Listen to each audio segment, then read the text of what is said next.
Hi Paul. Okay, you've been here for 6 days so far, and how have you found it? How are things? I mean, it's a shocking situation. We fully expected to see a lot of people here, but the authorities did put on facilities at a camp about 15 miles away, where there is more support, and the authorities, it looks like, want everyone to go to that camp. So they have made it quite difficult for the 500 or so that have remained here. They're sleeping in tents. It's sunny now, but there were 2 days of torrential rain. The authorities, because they want people to move on, are making it difficult for people to distribute the things that they need, the basics: food, water, toilets, clothes, adequate living conditions. Okay, and why are these people here and not in the other camp? Hola amigo, ¿cómo estás? ¿Cómo estás? Mucho gusto. Oh, bien. Siempre la lucha. ¿Vos? Hey. So what they tell us is that they're under some pressure to move to the other camp, but what they want to do is stay here for a number of reasons. One of them is because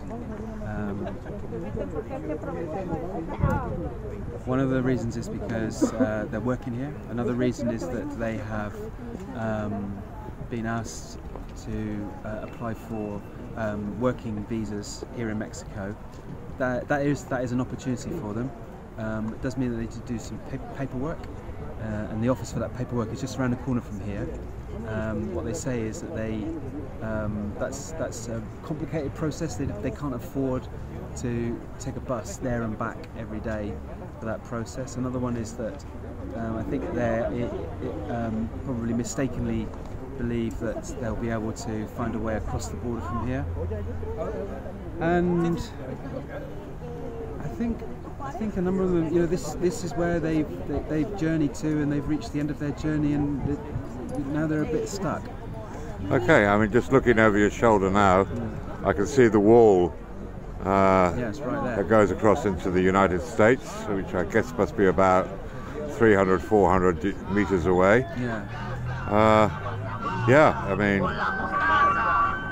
that's certainly very close here to going across the border as well, I guess. Yeah, I mean, it's about 3 or 4 days before we arrived, and a group of them had tried to find a way across the border there, and then they were repelled. There is really no way across the border from here. I mean, people can. I think it looks like a number of people did find that they had better opportunities to carry on their travels in another city. Tijuana, that wall pretty much runs from the sea all the way through the city, and then, I mean, even once you jump that fence, if you can get across, you then enter quite a big protection zone on the US side, where there's a very strong likelihood that they'll get picked up, and then the process then is that they get put into a detention centre, and they're likely to be in there for like 6 or 12 months while their applications get processed, and then some of those aren't successful anyway. They end up just coming back again. And what have you been doing since you arrived to help these people? So it's very basic needs, and so the first thing we did was spend a couple of days talking to people, seeing what it is that they wanted, what the situation was, and then